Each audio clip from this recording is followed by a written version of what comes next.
नमस्कार दोस्तों, sunrise CSC YouTube channel पर आप सभी का स्वागत है। आज का जो हमारा वीडियो रहेगा वो रहेगा जो आपकी 6000 वैकेंसियाँ निकली हुई हैं क्रिड डिपार्टमेंट की तरफ से, जिनको आप CPLO यानी कि क्रिड पंचायत लोकल ऑपरेटर्स का नाम आप दे रहे हैं। आजकल बहुत सारे न्यूज़पेपर में भी, व्हाट्सएप पे भी मैसेज वायरल हो रखे हैं कि सरकार ने भर्ती निकाल दी है या फिर पंचायत ऑपरेटर यहाँ पे लगेंगे, सरकारी जॉब मिल जाएगी। ऐसा कुछ भी नहीं है। ग्राम पंचायत की तरफ से ऑपरेटर लगेंगे सभी, इनको ग्राम सचिवालय में गवर्नमेंट की तरफ से बैठाया जाएगा और इनकी जो सैलरी होगी वो मात्र 6000 रुपये रहेगी। 6000 रुपये में इनको गवर्नमेंट के द्वारा जो स्कीम्स इनके लॉगिन में दिए जाएंगे वो सारी स्कीम्स इनको अप्लाई करने होंगे और उस स्कीम्स की कुछ मिनिमम चार्जेज होंगे। जैसे कि यदि आप अभी डोमिसाइल बनवाते हैं तो आपके 30 रुपये तहसील में लिए जाते हैं, उसमें जो उनका फीस कटती है वो 10 रुपये कटती है, तो 20 रुपये उनका कमीशन होता है। कुछ इस तरह इनका कमीशन रखा जाएगा। वो कैंडिडेट्स जो CPLO बनेंगे उनके 6000 रुपये फिक्स गवर्नमेंट देगी और जितनी वो सर्विसेज गवर्नमेंट सिटीजन को देंगे उसमें उनकी जो फिक्स होगी उनमें उनका कमीशन होगा। ये इनकी सैलरी हो जाएगी। टाइमिंग का भी ऐसा कुछ नहीं है कि कितने टाइम इनको बैठना है। शायद इनका 1 साल का कॉन्ट्रैक्ट रहेगा। कॉन्ट्रैक्ट बेस कंप्यूटर ऑपरेटर ये रहेंगे। फॉर्म इनका निकला हुआ है ऑनलाइन, जिसका आप स्क्रीन पे देख पा रहे हैं। ये ऑफिशियल वेबसाइट है। सबसे ऊपर बोला हुआ है registration portal for creed panchayat local operator. एक डाउट और मैं क्लियर कर देता हूं यहाँ पे, क्रिड का मतलब क्या है। बहुत सारे कैंडिडेट क्रिड डिपार्टमेंट को नहीं जानते। क्रिड का मतलब जो आपका परिवार पहचान पत्र का जो पोर्टल आया हुआ है वो आपका क्रिड डिपार्टमेंट के अंदर आता है।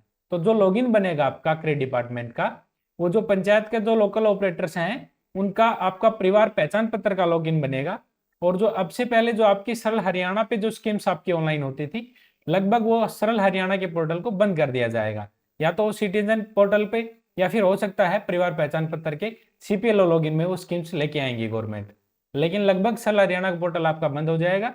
CSC पे जो आपकी स्कीम्स ऑनलाइन होती थी वो अब आपका ग्राम पंचायत में जो आपका CPLO बैठाया जाएगा, जो पंचायत लोकल ऑपरेटर है, वो आपका ये सभी काम करेगा। और ये जो ऑपरेटर होगा इसके ऊपर जो काम करेंगे वो आपके सरपंच और ग्राम सचिव रहेंगे, जो CPLO से काम करवाएंगे। इनकी देखरेख में CPLO काम करेगा। अब हम बात कर लेते हैं फॉर्म की। तो फॉर्म भरते समय आपको किन किन डॉक्यूमेंट की आवश्यकता रहेगी और फॉर्म आप किस प्रकार भर पाएंगे। फॉर्म भरते समय आपको केवल एजुकेशन डॉक्यूमेंट ही अपलोड करने हैं। तो जैसे कि यहाँ पे रजिस्ट्रेशन का लिंक दिया हुआ है, क्लिक हेयर फॉर रजिस्ट्रेशन। तो मैं एक फॉर्म आपको फिल करके दिखा देता हूँ। इसमें देखिए सबसे ऊपर आपको क्लिक हेयर पे जैसे आप क्लिक करेंगे तो आपके सामने फैमिली आईडी मांगी जा रही है। यहाँ से आपको अपनी फैमिली आईडी दर्ज कर देनी है। जैसे आप फैमिली आईडी दर्ज करेंगे, गेट मेंबर पे आपको टिक करना है। यहाँ से आप मेंबर सेलेक्ट कर पाएंगे। तो मेरे केस में मैं भूपेंद्र को सिलेक्ट कर देता हूँ। सिलेक्ट करते ही सेंड OTP, तो यहाँ से उसके रजिस्टर्ड मोबाइल नंबर पे OTP जाएगा। ये आपको OTP डाल के वैलिडेट OTP पे क्लिक करना है। वैलिडेट OTP पे क्लिक करते ही यहाँ पे कैंडिडेट की पर्सनल डिटेल शो करेगा। अब पर्सनल डिटेल में आपको बता देता हूँ, यहाँ से आपका family ID, name, father name, date of birth, सारी कंप्लीट डिटेल आपकी फैमिली आईडी से फैच करेगा। केवल ईमेल आईडी का ऑप्शन आपका यहाँ पे मैंडेटरी दिया हुआ है, जो आपकी फैमिली आईडी से फैच नहीं करता है। यहाँ पे आपका ईमेल आईडी डालना मैंडेटरी है, ठीक है। उसके पश्चात जैसे आप इसको थोड़ा स्क्रॉल करते हैं, अगले स्टेप पे आपसे 10th सर्टिफिकेट और 12th सर्टिफिकेट मैंडेटरी है, यानी कि आपका 10वीं और 12वीं का जो मार्कशीट है आपको यहाँ अपलोड करना मैंडेटरी है। तो इसका मतलब ये हो गया कि जो कैंडिडेट्स हैं उनका +2 पास होना मैंडेटरी है। +2 पास वाले ही कैंडिडेट इसका फॉर्म भर पाएंगे। उसके पश्चात हायर एजुकेशन और कंप्यूटर कोर्स सर्टिफिकेट को यहाँ पे मैंडेटरी नहीं रखा हुआ है। यदि आप हायर सर्टिफिकेट लगाना चाहें तो लगा सकते हैं और कंप्यूटर सर्टिफिकेट आप लगाना चाहें तो लगा सकते हैं, लेकिन अभी फॉर्म भरने के लिए इन चीज़ों को मैंडेटरी नहीं रखा गया है। बाद में इसमें एक्सपीरियंस का ऑप्शन आया हुआ है। एक्सपीरियंस में टोटल एक्सपीरियंस इन ईयर, यानी कि आपके पास कोई एक्सपीरियंस है तो यहाँ पे आप ईयर में दर्शा सकते हैं। 2 कॉलम यहाँ पे दिए हुए हैं। उसके पश्चात आपका choose your prefer work location. Work location आप देखेंगे तो इसमें देखिए सबसे पहले आपको डिस्ट्रिक्ट सेलेक्ट करना है, फिर आपको ब्लॉक, फिर आपको गांव और फिर आपको पंचायत। ये 4 ऑप्शन यहाँ पे आपके लोकेशन के आए हुए हैं। तो कंप्लीट यही फॉर्म है, आपको कंप्लीट यही डिटेल डाल के डायरेक्ट सबमिट करना है। सबमिट करते ही आपके सामने एक ग्रीवेंस नंबर आ जाएगा, यानी कि आपका जो एक्नॉलेजमेंट नंबर है वो आ जाएगा। वो आपको संभाल के रखना है। यहाँ से आप एक चीज और देख पाएंगे कि इस फॉर्म में आपका कहीं भी फोटो और साइन अपलोड नहीं करवा रहा है।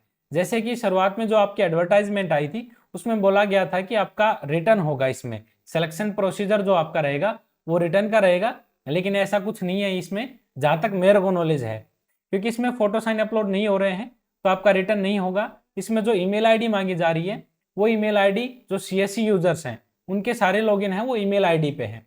तो हो सकता है जितने भी CSC यूजर हैं उनकी जो ट्रांजेक्शन है उसके बेस पे CPL ऑपरेटर को नियुक्त किया जाए।